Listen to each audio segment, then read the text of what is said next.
위원장도 잠깐 질문하도록 하겠습니다. 처장님, 예. 정치인에게는 이런 말이 있습니다. 대중의 이슈를 대중의 언어로 대중에게 말하라. 이런 게 있습니다. 판사는 어떻게 합니까? 검사의 공소 제기 사실을 법전의 법대로 판결문으로 말하는 거죠? 그렇습니다. 네.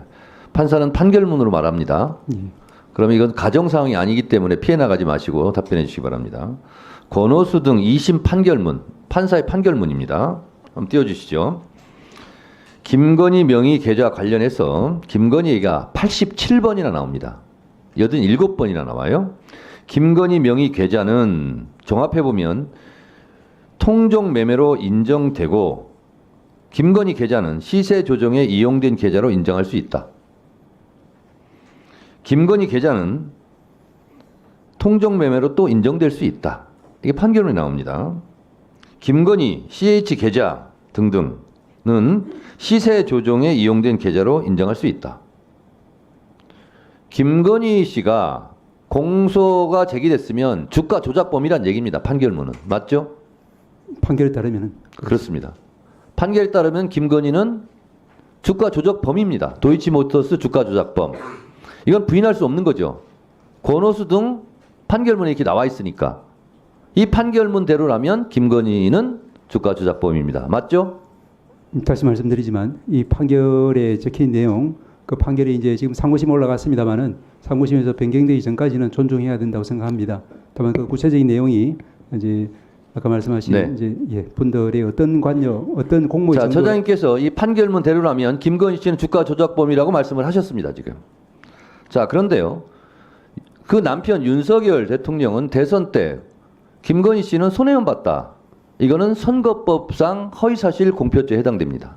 왜? 손해 본 적이 없어요. 윤석열 정권의 검찰에서요. 시세 차익을 23억 얻었다. 법무부 자료에 나오는 겁니다. 김건희, 최은순 씨는 23억을 벌었어요. 통정매매 시세 차익을 얻었어요. 주가 조작범이죠. 자, 그런데 손해만 봤다 또 이렇게 얘기했어요. 일시적으로 손해를 본 적이 있나 봐요. 4,700만 원. 그거 다 보전해 줬습니다. 김건희 씨 통장에 그대로 넣어줬어요. 4,700만 원. 액수가 똑같습니다. 김건희 씨는 주가 조작범이고요. 또 1차 주포가 이렇게 얘기해요. 권오수 씨랑 있을 때 수익의 30~40%를 주겠다. 1차 주포에게. 그 얘기를 하는 현장에 김건희 씨도 있었다는 JTBC 보도입니다. 다 공모한 거죠.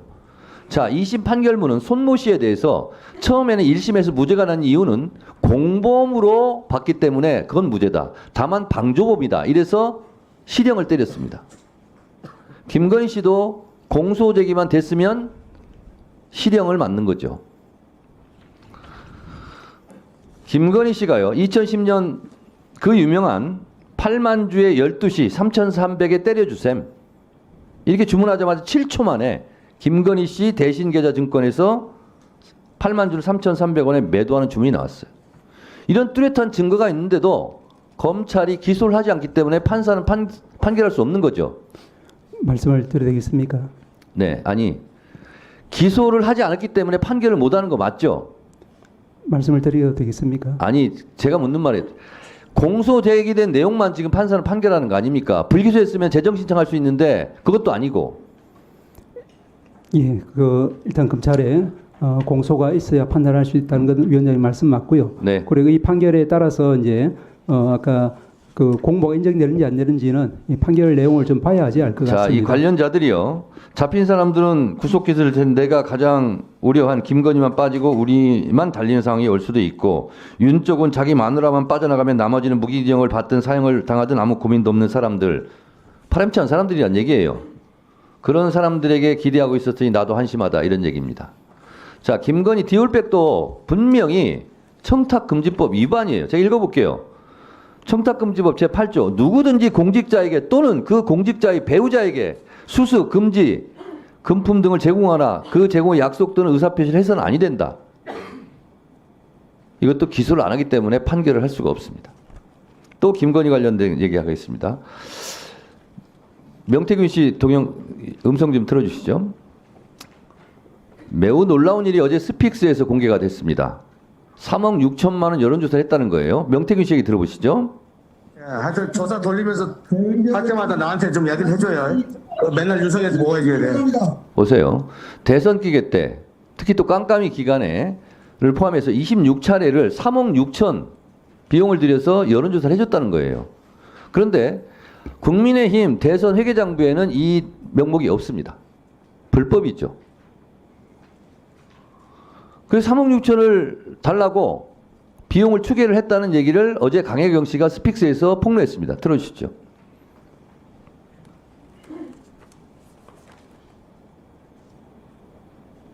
돈 받아올게 해서 끝날 시점에 3월 거의 한 20일경에 그 내역서를 만든 거를 가지고 서울로 올라가셨어요. 네. 그걸 받아올게 하고. 명태균 씨가? 네. 자, 그 내역서의 금액이 얼마였습니까? 3억 6천 정도 됩니다. 3억 6천 정도 되는 대선 기간에 윤석열 대통령을 위해서 여론조사했는데 비공개 여론조사 3,000젠퍼를 자 26회 정도 조사를 한 걸로 제 취재에서는 네. 나왔고요. 그 돈이 한 3억 6천 정도 되니까 받으러 가겠다라고 해서 청구서를 만들어 달라고 했다는 거죠. 네, 네. 그 청구서 만들어 드렸죠. 그 주려고 청구서 지금 한다라고 했었고, 네, 이제 받아올게 해서 청구서를 만들어서 돈을 받아왔습니까? 못 받아왔습니까? 못 받아왔습니다. 연락도 없었고 갑자기 이제 의창구에 보궐선거가 생기니 의창구로 가야 된다. 아, 부랴부랴 선거 준비도 안 된 상태에서 의창구로 저희가 투입이 돼서 선거 진행을 했고 선거를 치렀습니다. 그 다음 거예요. 현재 국민의힘의 책임 당원입니다. 국민의힘 이렇게 자꾸 나라 망치셔서는 안 되고요. 진실은 정말 진실 밝혀야 되고, 권력에 있는 사람들 언제든지 약한 사람들 죽일 수도 있고 살릴 수도 있습니다. 꼭 진실 밝혀질 수 있도록 응원 많이 해주시고요. 당당하게 맞서 싸우겠습니다.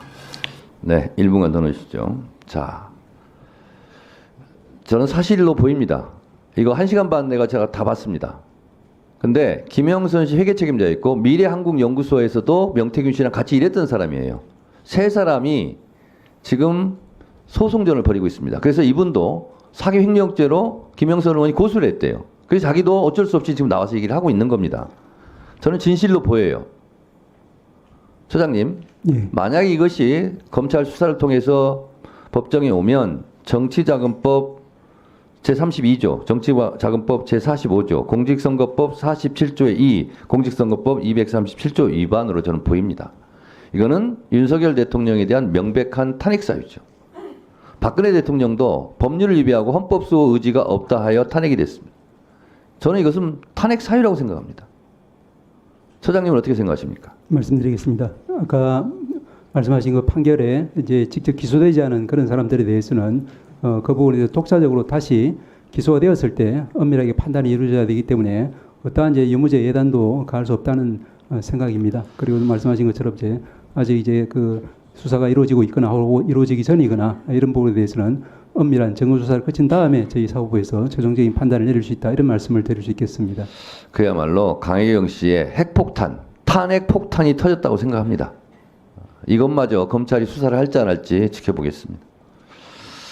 자, 주질의를 마쳤습니다. 만약 윤석열 대통령이 탄핵이 된다면 어디로 돈이 몰리게 될까요? 이런 뉴스들을 보시면서 동시에 부자가 될 수 있다면 믿으실 건가요? 지갑에 단돈 10,000원이라도 있고 시사정치에 관심이 있으신 분들이라면 지금 당장 돈을 벌 결심을 하셔야 합니다. 정치 뉴스를 꾸준하게 잘 챙겨보는 것만으로도 돈을 벌 기회가 있고 또 이미 큰 돈을 버는 사람들이 있죠. 이 사람들의 차이점은 뉴스를 단순히 뉴스로만 보는 게 아니라 실제로 어떤 종목들에 큰 영향을 미치게 되고 그렇다면 어디에 투자를 해야 돈이 몰리게 되는지 알고 있습니다. 월급만으로는 절대 채울 수 없는 부를 축적하고 있는 것인데요. 얼마 전 한강 작가가 한국인 최초로 노벨상을 받았다는 것을 구독자 여러분들 모두 아는 사실일 겁니다. 이때 부자들은 재빠르게 노벨상 수혜주 종목들을 찾았고 그 결과 예스24라는 종목이 순식간에 2연상을 하며 200% 가까이 오르게 되었죠. 저희 구독자 여러분들은 이미 다들 아시겠지만 이 예스24 종목은 저희가 정확히 어느 가격에 매수해야 하는지 또 언제 팔아야 하는지를 정확하게 공유해드렸었던 사실이 있었죠. 투자로 부자가 된 사람들은 사소한 시사 뉴스들을 그냥 지나치지 않습니다. 전문직이 아닌데도 부자가 되는 사람들의 특징이 바로 이것인데요. 돈으로 이어진다는 경험적 확신이 있기 때문에 진짜로 급등할 수 있는 종목들에 과감히 투자해 남들과 비슷한 연봉을 벌어도 절대 월급으로는 만들 수 없는 큰 투자 수익들을 지금도 만들고 있다는 것입니다. 이번엔 현재 가장 핫한 북한 도발을 대비하여 또 한 번 급등이 유력한 대장 종목을 알아냈는데요. 제 목표는 채널을 크게 성장시키는 것이기 때문에 여기까지 영상을 시청해주신 분들께만 이 정보를 드리고자 합니다. 제 개인 휴대폰 번호 010-792-8273으로 기회라고 문자를 보내주시면 링크 하나를 보내드릴 건데요. 링크로 들어오시면 이번 미대선주 그리고 북한 도발 관련 유력주를 공유해드리겠습니다. 또한 윤석열이 탄핵될 것을 대비하여 탄핵 수혜주 또한 미리 파악 완료한 상태입니다. 제가 돈을 받는 것도 아니고 투자를 대신 해드리려는 것도 아니니까 어느 시간이든 편하게 문자 한번 주시면 되겠습니다. 단돈 10,000원으로라도 시작해야 하는 게 투자와 재테크죠. 수익을 보시게 될 여러분들께 제가 바라는 것은 딱 하나입니다. 지금처럼 제 채널의 구독과 좋아요를 눌러주시고 새로운 영상을 만들 때마다 시청을 해주시면 됩니다. 제 번호를 꼭 기억해주세요.